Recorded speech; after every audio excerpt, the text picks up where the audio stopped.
Saudara-saudara hadirin yang berbahagia, salah satu nikmat yang diberikan Allah kepada kita di dalam kehidupan ini ialah bahwa Allah Subhanahu wa ta'ala telah menciptakan segala sesuatu serba berpasang-pasangan. Dalam surah Yasin ayat 36 dijelaskan, Subhanallazi khalaqal azwaja kullaha mimma tumbitul ard wa min anfusihim wa mimma la ya'lamun.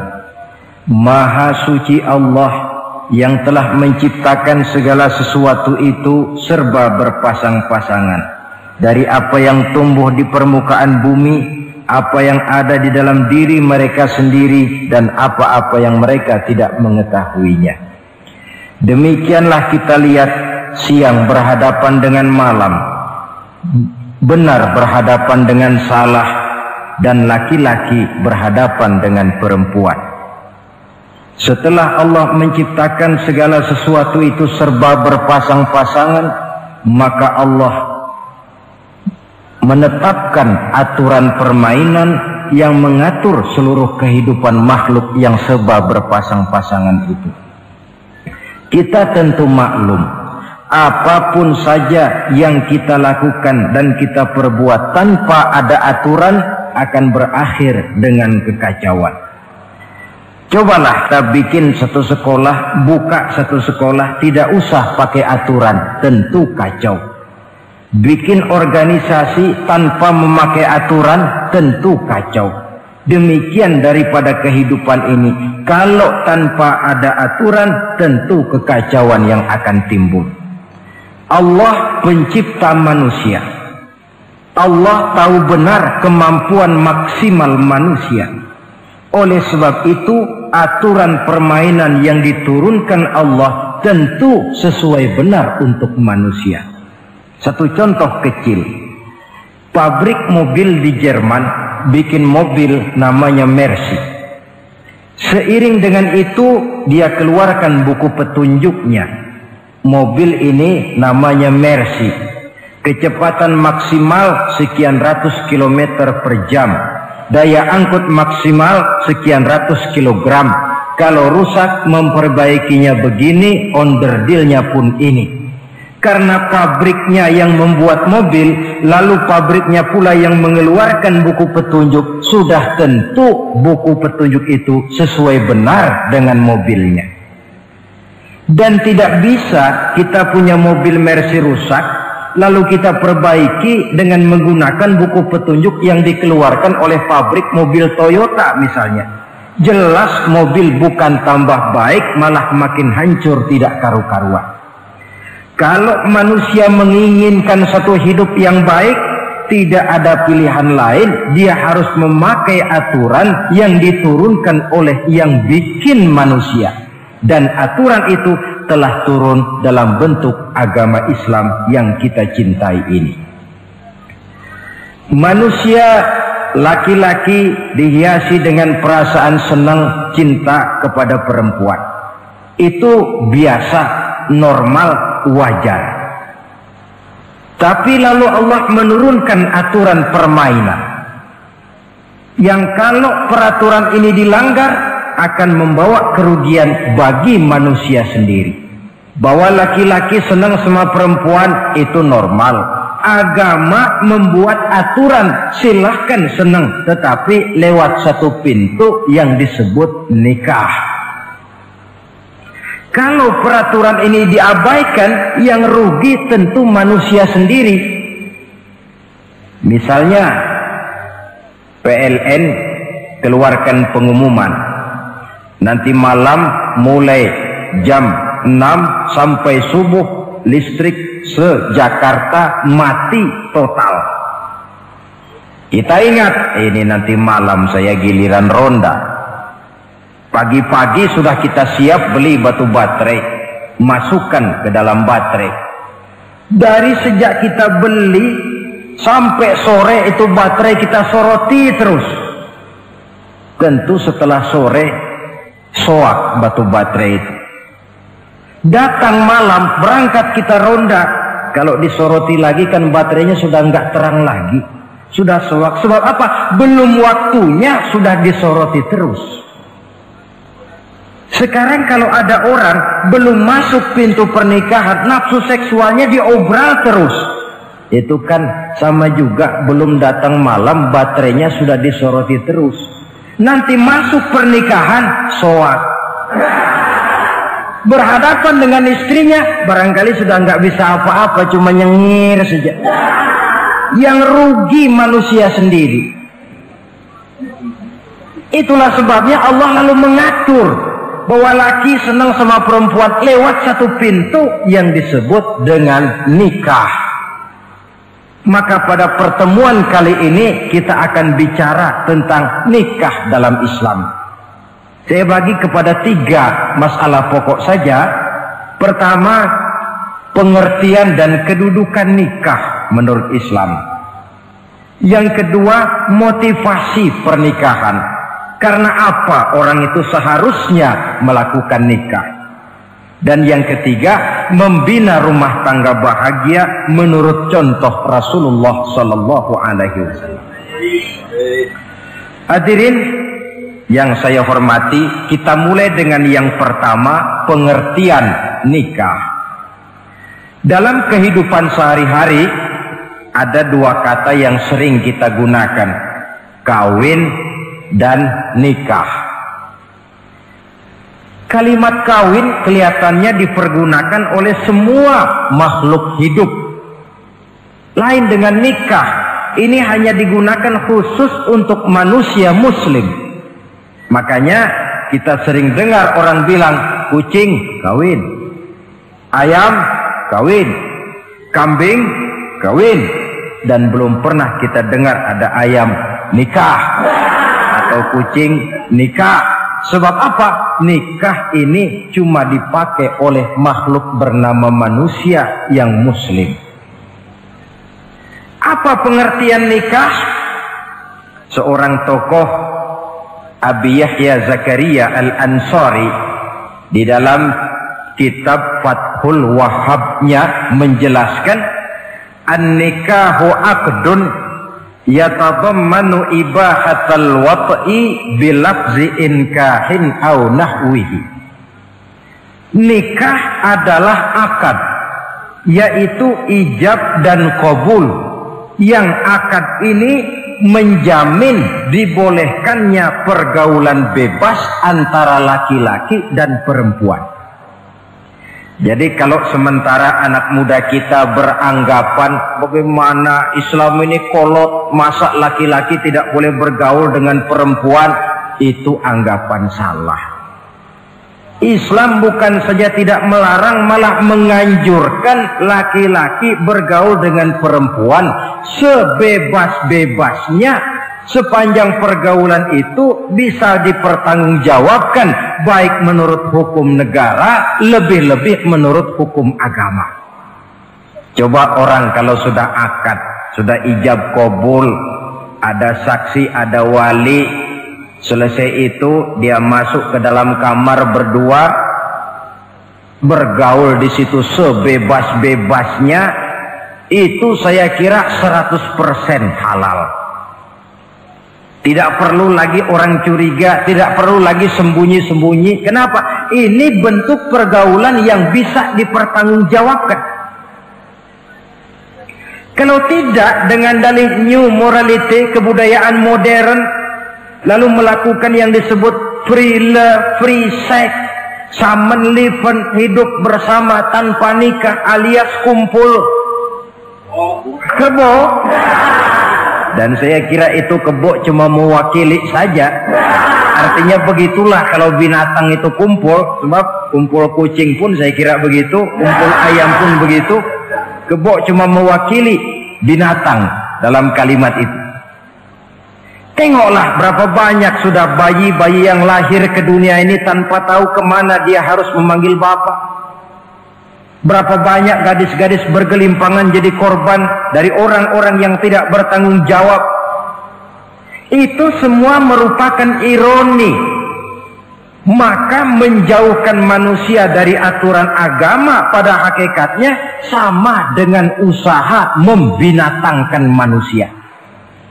Bahkan kalau manusia sudah jauh dari aturan agama, sanggup berbuat lebih buas daripada binatang. Kita tahu yang namanya bajing itu makanannya cuma kelapa, tapi bajingan itu bukan cuma kelapa, kabel telepon doyan kok bajingan itu. Jauh lebih buas daripada yang namanya binatang. Maka agama ini mengatur agar manusia sebagai makhluk yang mulia hidup secara mulia. Jangan manusia kita ini, binatang saja. Kalau saudara ada yang punya kucing di rumah,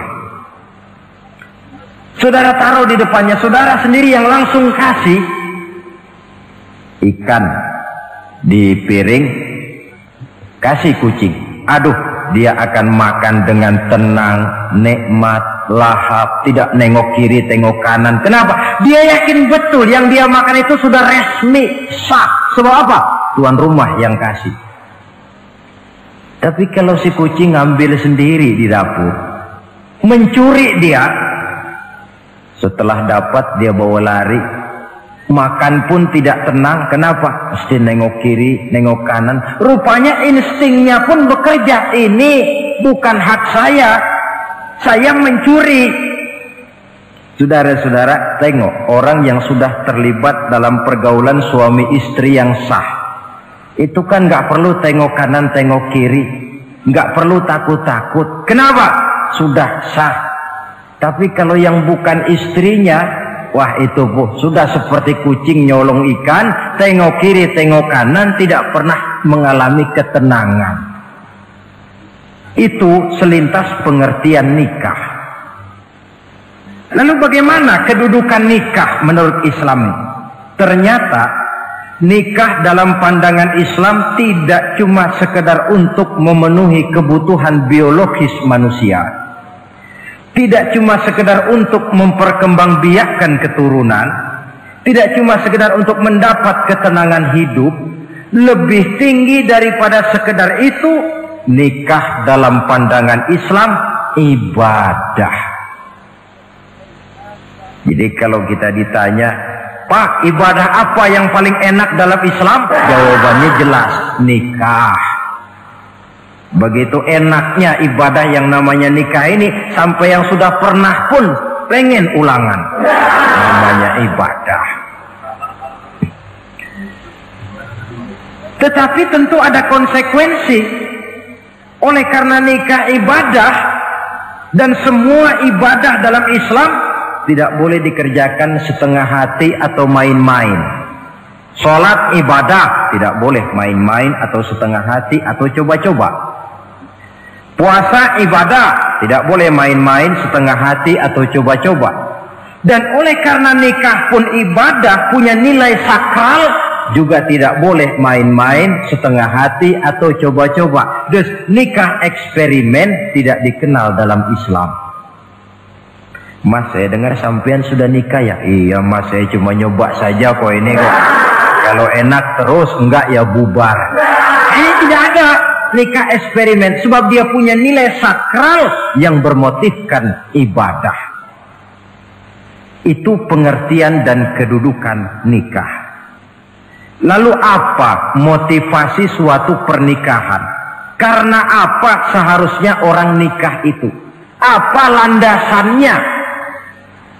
Saudara, hadis yang diriwayatkan oleh Imam Bukhari, Muslim, Abu Dawud dan Ibnu Majah dari Abi Hurairah menjelaskan, Nabi bersabda, tunkahul mar'atu li arba'in. Nikahilah perempuan karena 4 perkara. Kalau dia perempuan tentu nikahilah laki-laki karena 4 perkara. Memilih jodoh, nah inilah lengkapnya konsepsi Islam. Memilih jodoh saja Islam itu memberikan petunjuk kok. Karena apa orang memilih jodoh itu? Kata Rasul yang karena 4 faktor. Pertama, lima liha, karena dia orang kaya, cari yang kaya.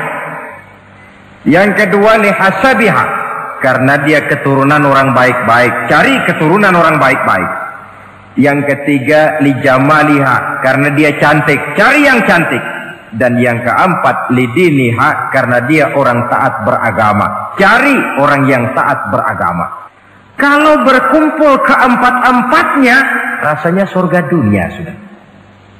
Coba lihat, suami mana sih yang tidak bangga punya istri cantik, kaya, keturunan orang baik-baik, lalu taat beragama? Atau istri mana sih yang tidak bangga punya suami ganteng, kaya, keturunan orang baik-baik, dan taat pula beragama? Tapi kan terus terang, yang kumpul keempat-empatnya kan boleh dibilang jenis makhluk langka. Sulit. Kadang-kadang cantik, kaya, akhlaknya kayak setan. Ada saja kurangnya. Oleh karena ada saja kurangnya, lalu Nabi memberikan stressing, penekanan. Fazfar bizatid din taribat iyadah. Pilih orang yang taat melaksanakan agama, niscaya hidupmu akan berkah. Jadi motivasi suatu pernikahan hendaknya agama. Apa rahasianya? Mari kita lihat. Kalau orang memilih pasangan karena rupa yang cantik semata-mata, silakan, tapi jangan jadi motivasi utama. Kalau rupa yang cantik jadi alasan utama, saya yakin rumah tangga tidak akan tahan lama. Sebab apa? Pertama, yang namanya cantik itu relatif. Artinya bergantung siapa yang memandang. Yang menurut saudara cantik, menurut saya belum tentu cantik.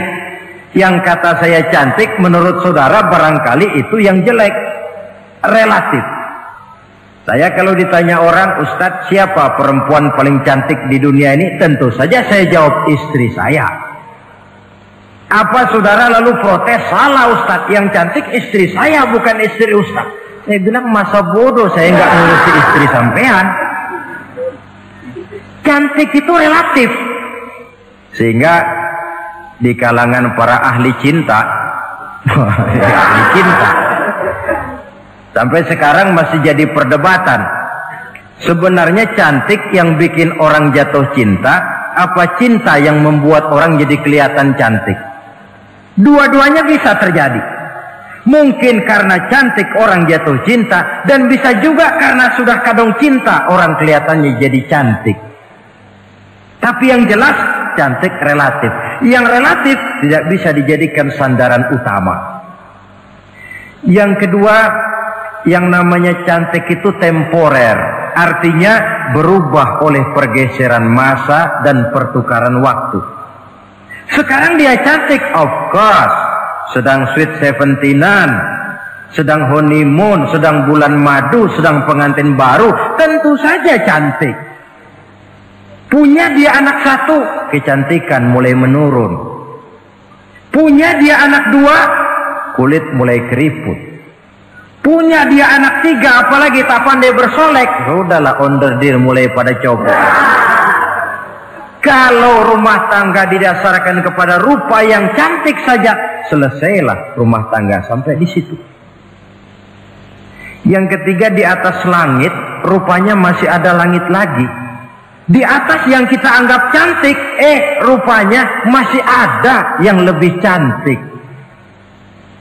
Kalau cantik yang kita kejar, kita akan jadi petualang yang pindah dari perempuan satu ke perempuan yang lain. Cinta bajak laut namanya. Di mana kapal berlabuh, di sana cinta mendarat. Saudara hadirin yang saya hormati, padahal sate dengan singkong itu kan bedanya cuma di tenggorokan.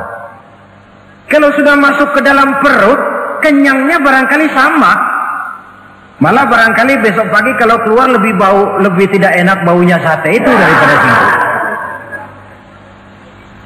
Makanya orang kalau sudah nikah oleh Nabi dipesan, apabila kamu di jalan melihat perempuan yang membuat kamu kagum, cepat-cepatlah pulang ke rumah.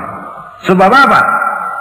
Sebab yang perempuan cantik di jalan kau lihat itu punya, istrimu juga di rumah punya. Gak percaya cobalah pulang, akurin, sama itu. Silahkan cari yang cantik, tapi jangan dijadikan motivasi utama. Yang kedua, kalau perkawinan, pernikahan cuma karena harta, silahkan cari yang kaya. Tapi kan harta itu, kata Imamul Ghazali, al-mal zillun zail, harta bagaikan bayangan. Sore di sebelah barat, tengah hari di tengah, sore pindah ke sebelah timur. Hari ini dia kaya, besok dia bangkrut, roda itu berputar. Kalau harta dijadikan pilihan utama, boleh jadi dalam hidup berumah tangga ada pepatah, ada uang abang disayang, tidak ada uang abang melayang.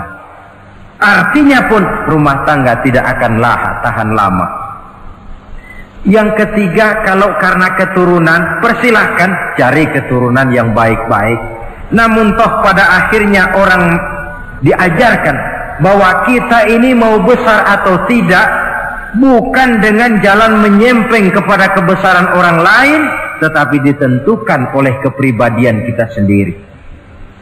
Sekarang kalau karena agama, Nabi berikan penekanan fazfar bidzatid din taribat yadak.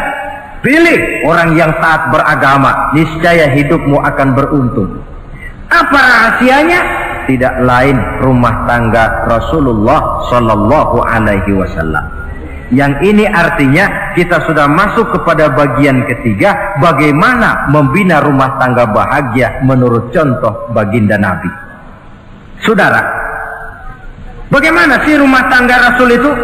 Kelihatan dari dua ucapannya, pendek, singkat, tapi punya pengertian filosofis yang mendalam. Dua kalimat saja beliau bilang tentang rumah tangganya, yaitu baiti jannati, rumah tanggaku laksana surga bagiku.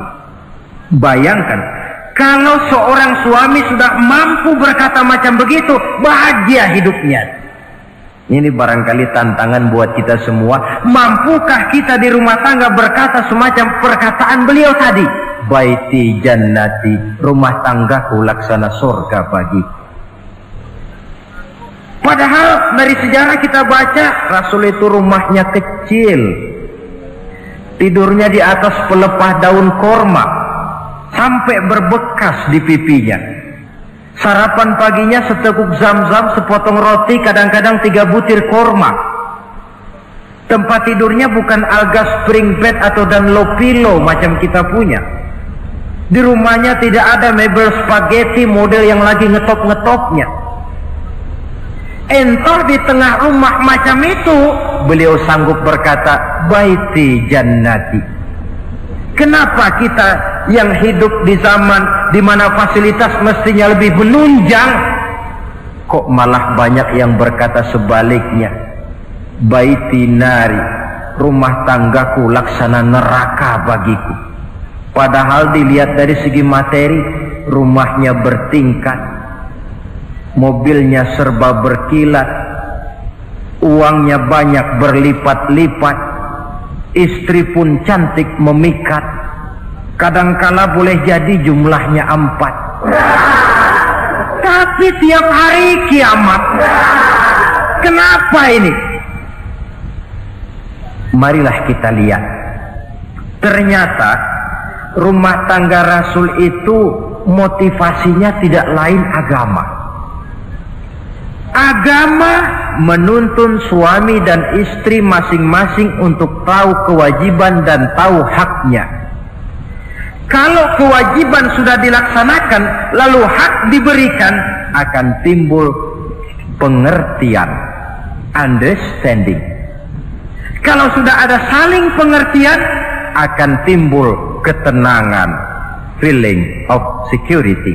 Dan ketenangan tangga utama untuk mencapai yang disebut bahagia. Itu sebabnya hakikatnya membicarakan rumah tangga yang berdasarkan agama tidak lain adalah bagaimana seharusnya seorang suami melaksanakan kewajibannya dan seorang istri melaksanakan tugasnya. Artinya kewajiban suami itu apa?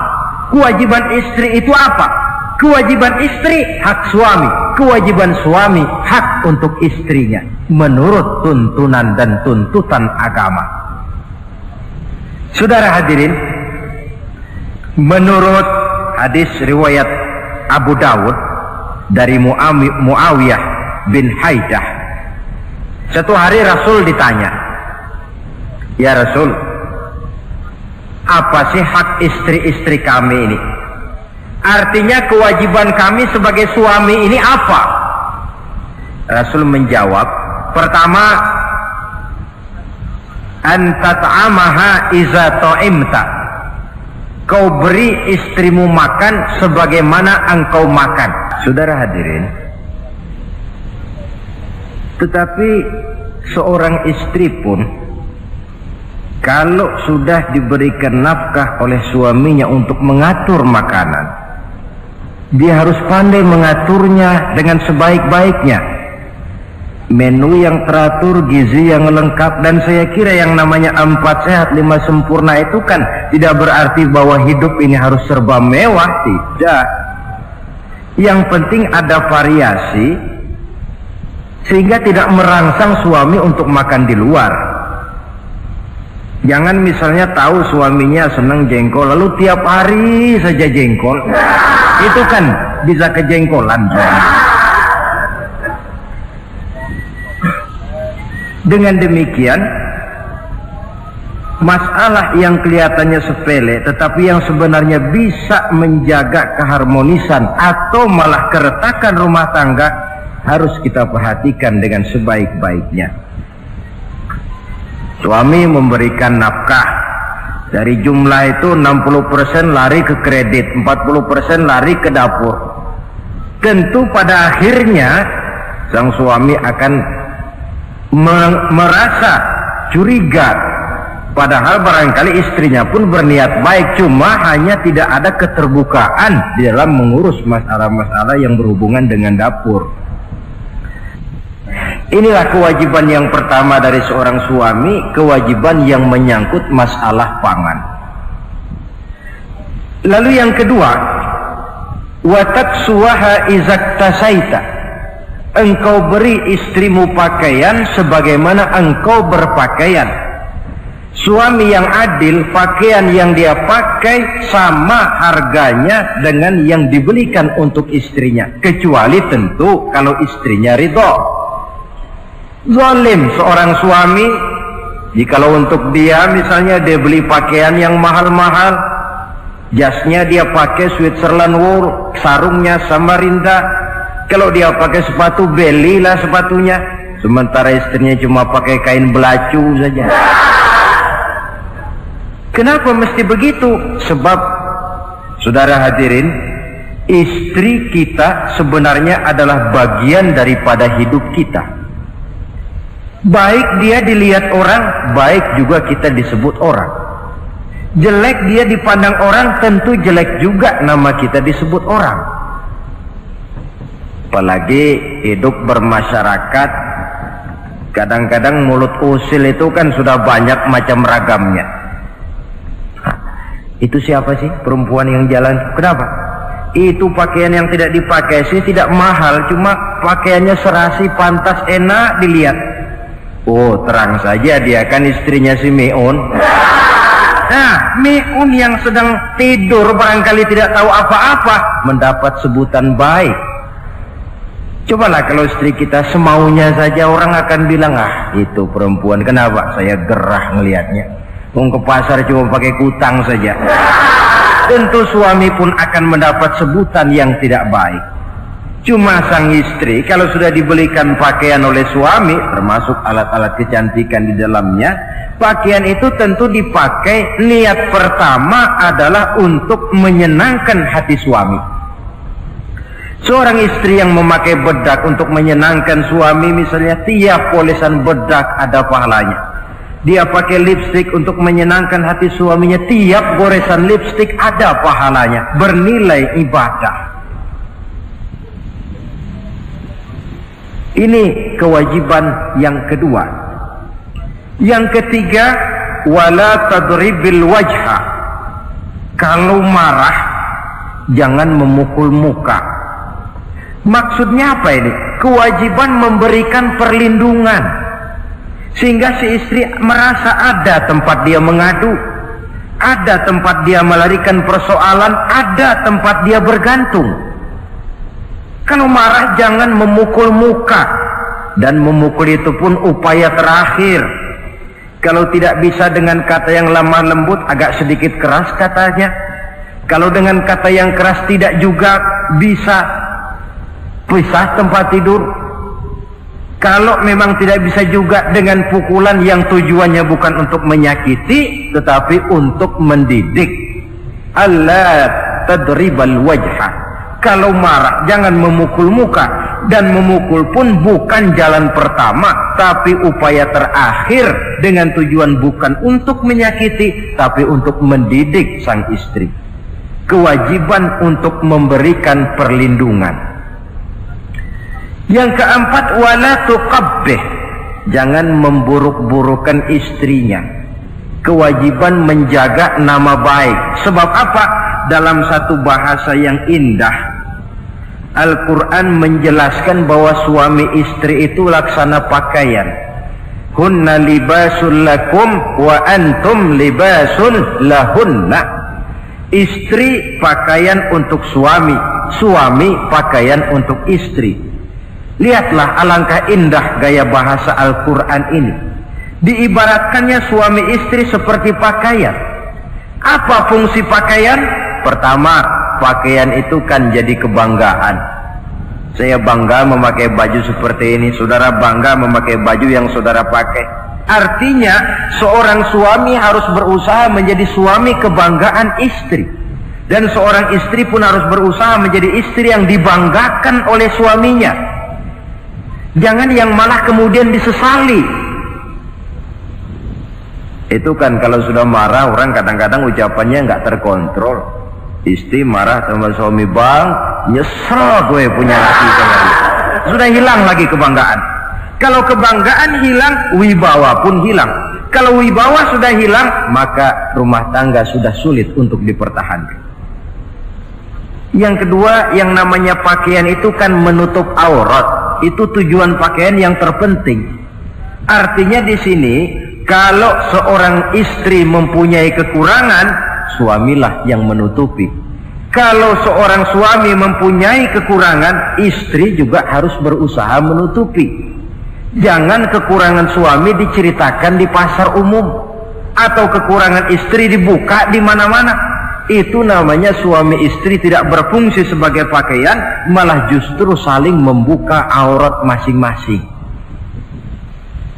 Inilah kadang-kadang penyakit ini. Kadang-kadang yang namanya perempuan dari rumah itu berangkat ngaji katanya, sampai di pengajian apa? Suaminya diakur-akurin. Bayu bagaimana suami? Wah, suami saya payah. Dipayahkannya suaminya di mana-mana. Atau aib dan kekurangan istri diceritakan di mana-mana. Orang bertanya, gimana mas istrinya? Oh, nggak maju. Loh, kenapa istrimu kan cantik? Iya, soal cantik sih iya, tapi tidurnya kok ngiler ini. Ini kan tidak perlu yang macam begini ini. Tidak bisa menjaga apa yang disebut security informasi. Fungsi pakaian sebagai suami istri tidak berjalan di dalamnya. Saling menjaga kehormatan diri. Ini yang keempat. Yang kelima, wala tahjur illa fil bait. Jangan berpisah dari istri kecuali di rumah. Maksudnya begini, kalau satu hari seorang istri suami marah kepada istrinya, tidak usah istri itu disuruh pulang ke rumah orang tuanya, ke rumah mertua lalu diusir. Tidak, cukup pisah tempat tidur saja. Ini mana maknanya wala tahjur illa bil baiti. Rumahnya, dek malam ini saya sedang tidak enak pikiran, kau tidur di kamar belakang lah, saya kamar depan. Cukup pisah tempat tidur saja, tidak perlu istri dipulangkan ke rumah orang tuanya. Nanti umpamanya tengah malam turun hujan, udara dingin, pikiran berubah, berasa perlu, kan tinggal manggil. Tidak jauh secara psikologis ajaran semacam ini bisa kita terima. Saudara hadirin yang saya hormati, ini pada prinsipnya kewajiban seorang suami, kewajiban yang menyangkut masalah pangan, sandang, perlindungan, memelihara kehormatan dan menjaga ketenangan di rumah tangga dengan menyelesaikan persoalan rumah tangga itu secara intern. Jangan belum apa-apa sudah mertua diundang, orang tua dibon, persoalan belum tentu selesai tapi masalah sudah meluas. Cobalah kita selesaikan intern dulu. Kalau kemudian ternyata dianggap perlu mengundang orang tua, mertua, keluarga, baru kita upayakan ke arah itu. Ini kewajiban suami dan ini merupakan hak istri. Lalu bagaimana kewajiban istri sekarang ini? Istri kewajibannya merupakan hak untuk suami. Saudara, dari hadis yang diriwayatkan Imam Ibnu Majah dari Ali bin Yazid dari Abi Umamah, Nabi bersabda, "Mastafadal mu'minu ba'da taqwallahi azza wa jalla khairan lahu min zaujatin salihah." Bagi seorang mukmin, sesudah dia mempunyai sifat takwa kepada Allah, tidak ada yang lebih membawa manfaat selain daripada istri yang salihah. Istri salihah itu yang bagaimana? Yang hidup mampu melaksanakan kewajibannya. Apa kewajibannya? Kata Nabi, pertama, in amaroha atau athu. Kalau diperintah, dia taat. Kewajiban istri yang pertama, taat kepada suaminya. Begitu besar kewajiban taat kepada suami, sampai-sampai Nabi pernah menyatakan, lau kuntu amiran ahadan ayyasjuda li ahadin la amartul mar'ata an tasjuda li zawjiha. Kalau saja boleh, kata Nabi, aku memerintahkan manusia sujud kepada sesama manusia, tentu aku perintahkan istri untuk sujud kepada suaminya. Untung saja sujud kepada manusia tidak boleh. Kalau boleh, istri itu disuruh sujud kepada suami, tentu karena besar hak suami atas dirinya. Yang kedua, ibadah sunnah tidak mendapat izin suami juga bukan saja tidak berpahala, malah berdosa. Umpamanya pengantin baru, si istri kebetulan santri, malam minggu pesta, besoknya hari Senin, si istri sudah kadang biasa hidup sebagai santri, hari Senin puasa sunnah. Dia bilang sama suaminya, bang, besok saya mau puasa sunnah nih, hari Senin. Kata suaminya, kalau kau puasa juga kau kejam. Lalu kau puasa, aku disuruh ngapain? Tidak diizinkan oleh suami, dia puasa juga. Bukan saja tidak mendapat pahala, malah berdosa. Sampai amalan yang sunnah pun tidak diizinkan oleh suami, berdosa. Apalagi amalan yang mubah, apalagi amalan yang tidak ada dasar hukumnya, perintahnya. Sepanjang perintah suami tidak untuk maksiat kepada Allah, istri wajib untuk taat.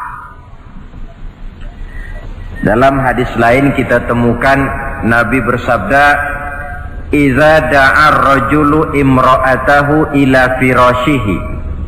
Kalau seorang suami memanggil istrinya ke tempat tidur, ini bahasa kinayah. Manggil ke tempat tidur kan tentu nggak perlu penjelasan. Masa mau nyambal di tempat tidur kan enggak. Fa'abat, si istri tidak mau. Lantaran istri tidak mau, suami jengkel. Fabata ghadbana 'alaiha. Sampai dalam jengkelnya tidur. La'anat hal malaikatu hatta tusbiha. Istri macam itu dilaknat, dikutuk oleh malaikat sampai datang waktu pagi. Kewajiban untuk taat. Namun sebaliknya, seorang suami pun jangan mentang-mentang istri wajib taat lalu overacting.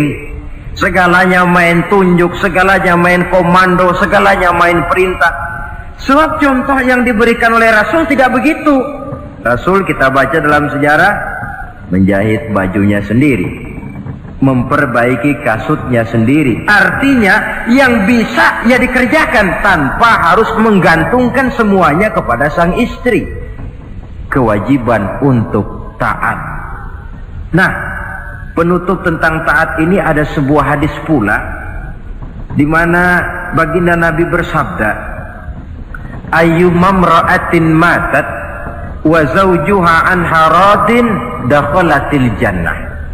Kalau seorang perempuan meninggal dunia, suaminya ridho kepadanya, maka perempuan itu akan masuk surga.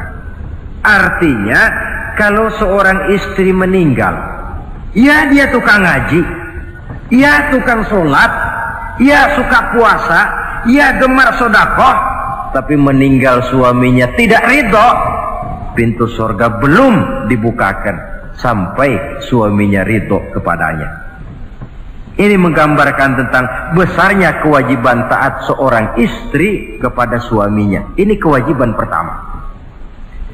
Lalu kewajiban yang kedua, kata Nabi, wa in nazara ilaiha sarrathu. Kalau dipandang oleh suaminya, dia pandai menggembirakan, menyenangkan hati suaminya. Menjadi istri yang pandai menyenangkan hati suami. Siapa contohnya? Kita lihat misalnya istri Nabi, diantaranya Sayyidatuna Khadijah radhiyallahu anha. Ketika Nabi pertama kali menerima wahyu berhadapan dengan malaikat Jibril, beliau kembali ke rumah dengan tubuh gemetar. Setibanya di rumah beliau berkata, "Zammiluni ya Khadijah." Khadijah, selimuti saya. Kenapa bang? Barusan datang malaikat Jibril, dia katakan begini-begini, saya khawatir Khadijah. Khadijah tahu suaminya sedang gelisah. Sebagai istri yang bijak beliau tampil, apa katanya? Kalla ma yukhzikallahu abada. Tidak apa-apa bang, jangan khawatir, Allah tidak akan menyusahkan abang buat selamanya. Ini istri yang pandai menyenangkan hati suami.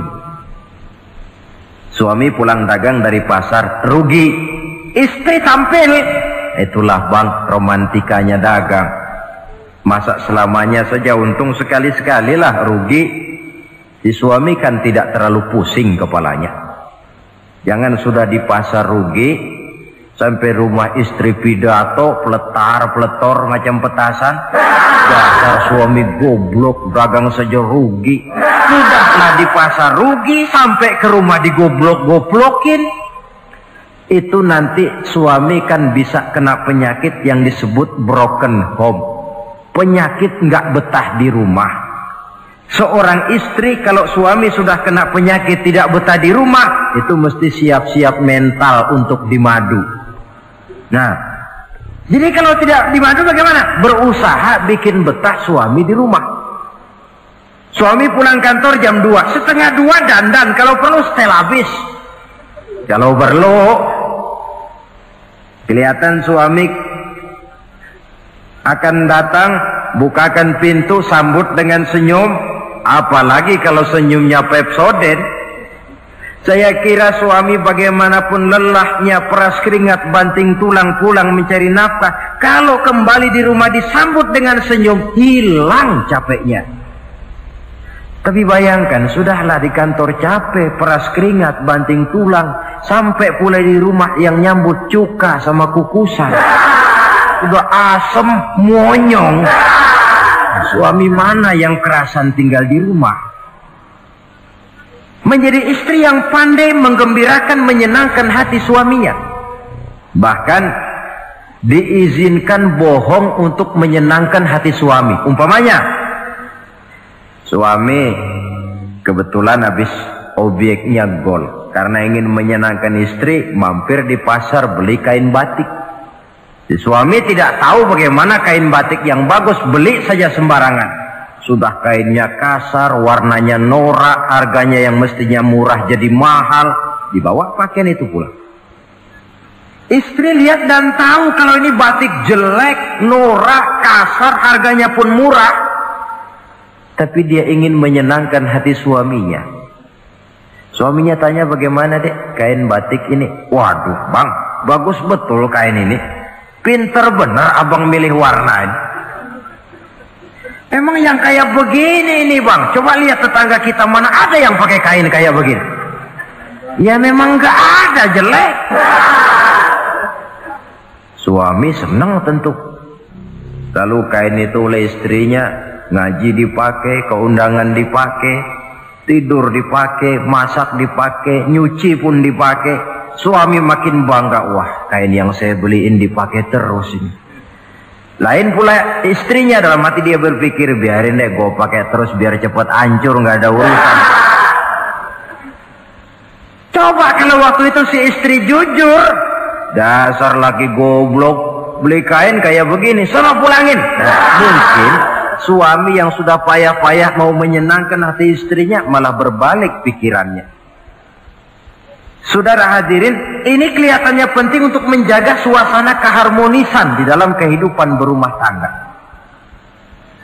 Begitu pula pengertian seorang suami.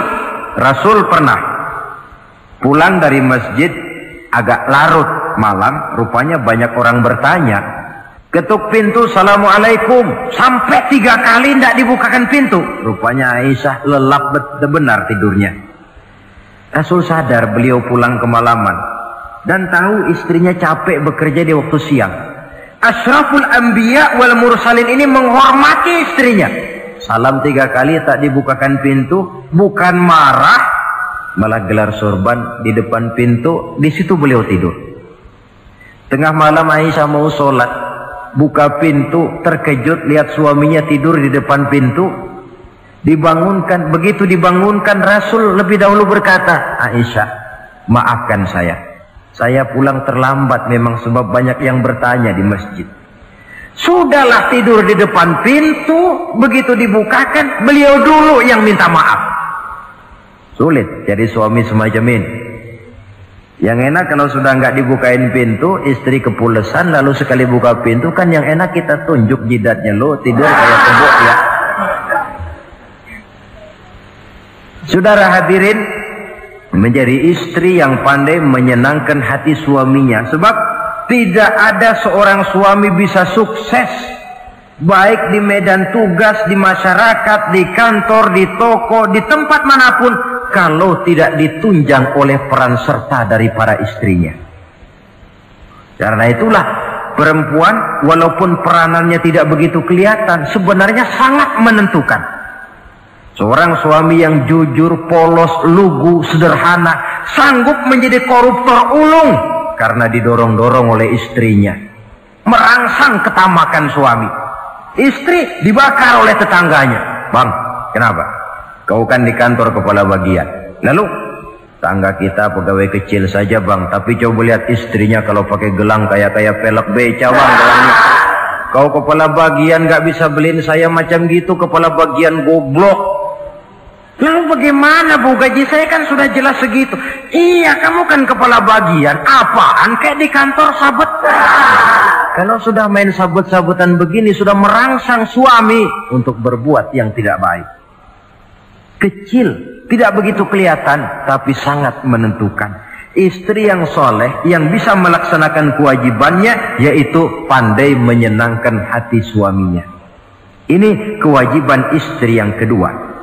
Yang ketiga, wa in aqsama alaihi abarrathu.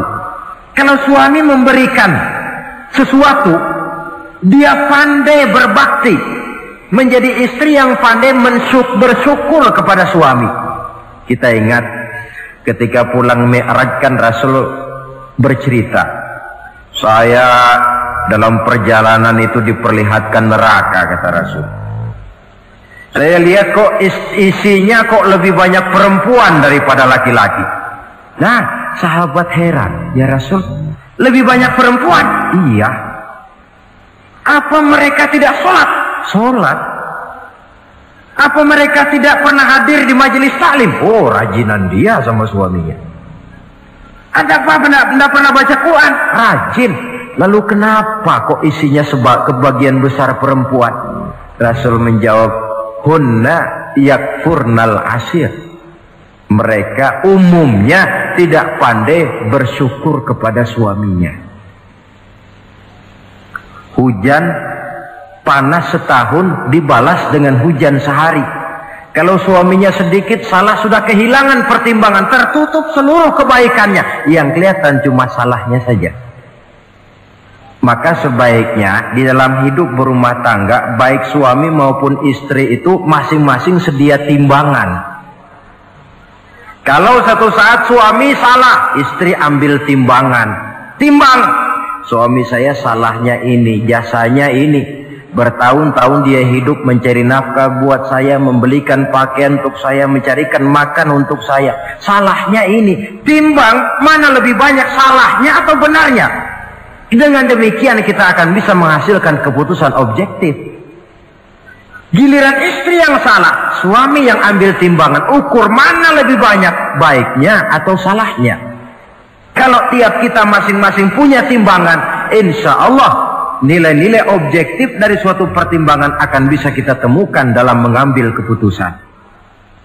Istri yang pandai berbakti membalas budi daripada suaminya. Kewajiban yang keempat dari seorang istri, wa in ghaba anhu nasahathu fi nafsiha wa malihi. Kalau suami tidak ada di rumah, dia pandai menjaga kehormatan dirinya dan pandai menjaga harta suaminya. Tidak mencari kesempatan dalam kesempitan. Suami lembur, istri ngompreng. Dan pandai menjaga harta suaminya. Nah, coba lihat. Kalau seorang suami ada uang di kantongnya 100 rupiah. Ada tukang minta pengemis, istri ambilkan saja tanpa izin suaminya uang di kantong suami 100. Dia sedekahkan. Niatnya tentu baik. Si istri dapat dosa, si suami dapat pahala. Perbuatan sedekahnya itu betul, tapi mengambil uang tanpa izin suami itu yang salah. Dan ternyata salah itu lebih besar daripada pahala yang dia lakukan lantaran bersedekah itu. Kalau ini terwujud, maka suasana saling mempercayai akan tumbuh. Kalau sudah saling mempercayai, rasanya akan terwujud kedamaian dan ketenangan. Suami meninggalkan rumah dengan perasaan tenang, istri pun melepas suami dengan perasaan damai, tanpa was-was, tanpa curiga, dan sebagainya. Dan ini modal yang paling utama, mewujudkan saling kepercayaan dalam membina hidup bahagia. Saudara, jadi dengan demikian, kewajiban suami dan kewajiban istri yang merupakan bagian tidak terpisahkan dari bagaimana membina rumah tangga berdasarkan tuntunan agama, merupakan hal yang dicontohkan oleh Nabi kita Muhammad sallallahu alaihi wasallam. Dengan satu kesimpulan, rumah tangga Nabi bahagia karena rumah tangga itu disinari oleh ajaran-ajaran agama. Sehingga timbul saling pengertian membawa kepada ketenangan, dan ketenangan sesungguhnya tangga utama mencapai rumah tangga bahagia. Tanpa materi orang memang sulit untuk bahagia. Tapi materi semata-mata bukan merupakan jaminan bahwa orang akan hidup bahagia. Banyak isak tangis berbunyi di rumah-rumah mewah, dan banyak sendak gurau, tawa dan canda, tawa lerai di rumah-rumah sederhana. Artinya suka dan duka, sedih dan gembira, susah dan bahagia bisa ada di gubuk reot dan bisa juga ada di rumah mewah. Ternyata bukan harta semata-mata yang menopang dan menjamin hidup itu akan bahagia, tapi satu rumah tangga yang dipancari oleh sinar agama di bawah naungan ridho dari Allah Subhanahu wa taala. Si istri taat melaksanakan ajaran agama, suami taat, lalu anak-anak pun hidup dalam suasana yang religius. Dari sana tumbuh pancaran sinar keagamaan. Irama agama mengalun dalam kehidupan rumah tangga kita. Berfungsilah dengan demikian rumah tangga sebagai tempat di mana kita mengamalkan ajaran agama kita. Alangkah nikmat satu rumah tangga. Istri ahli ibadah, suami pun ahli ibadah, anak-anak pun terbiasa oleh lingkungan untuk hidup melaksanakan suatu ibadah. Dan keberhasilan di rumah tangga awal untuk menuju keberhasilan di masyarakat, di tempat tugas, dan di tempat-tempat lainnya.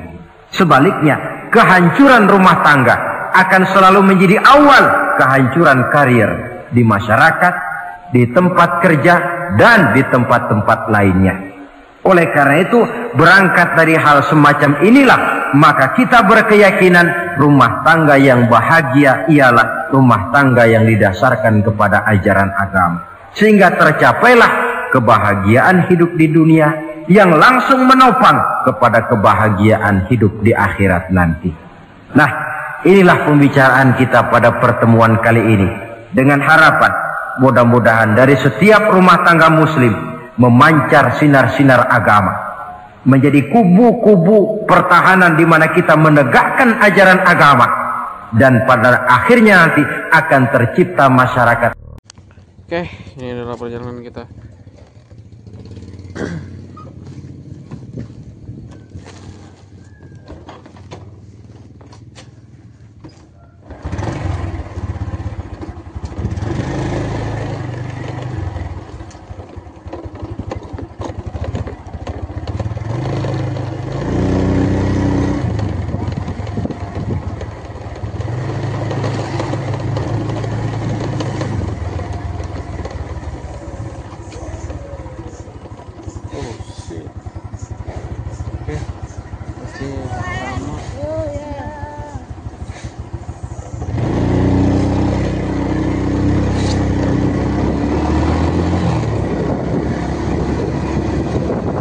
Wow, perjalanan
Oke, kita sudah sampai di lokasi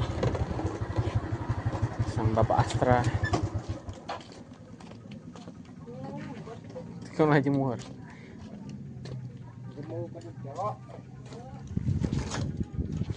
Waduh, baru 5 menit.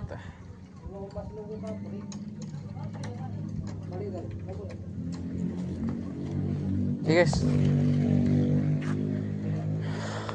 perjalanan kita sudah hampir selesai ya.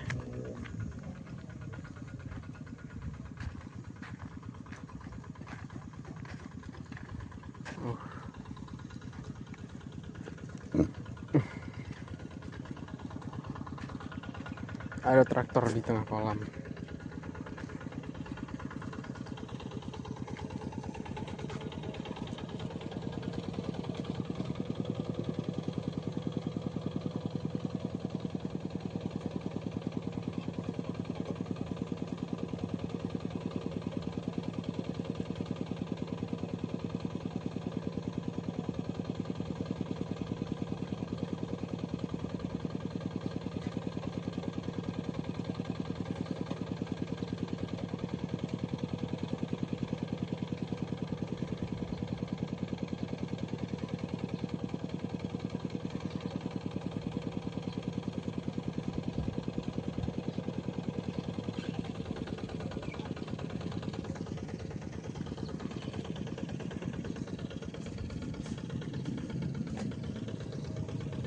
Kita lanjut sana.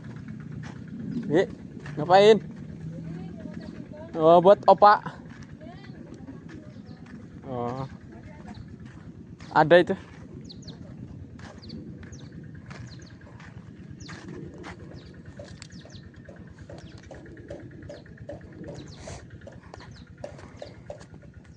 Baik, kita akan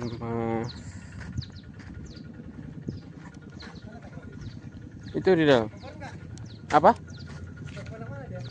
Enggak tahu, kayaknya enggak. Oh, enggak tahu. Kayak ininya dia kan.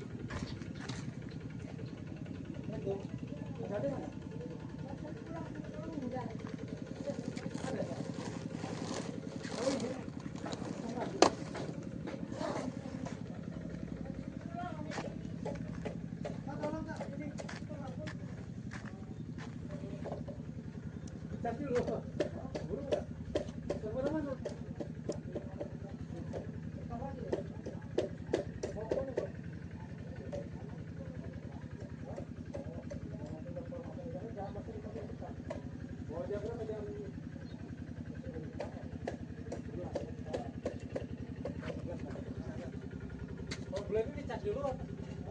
Boleh dicas.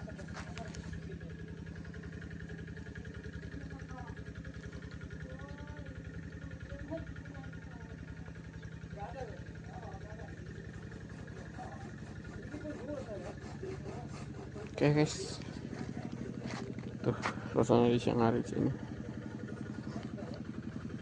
Oke.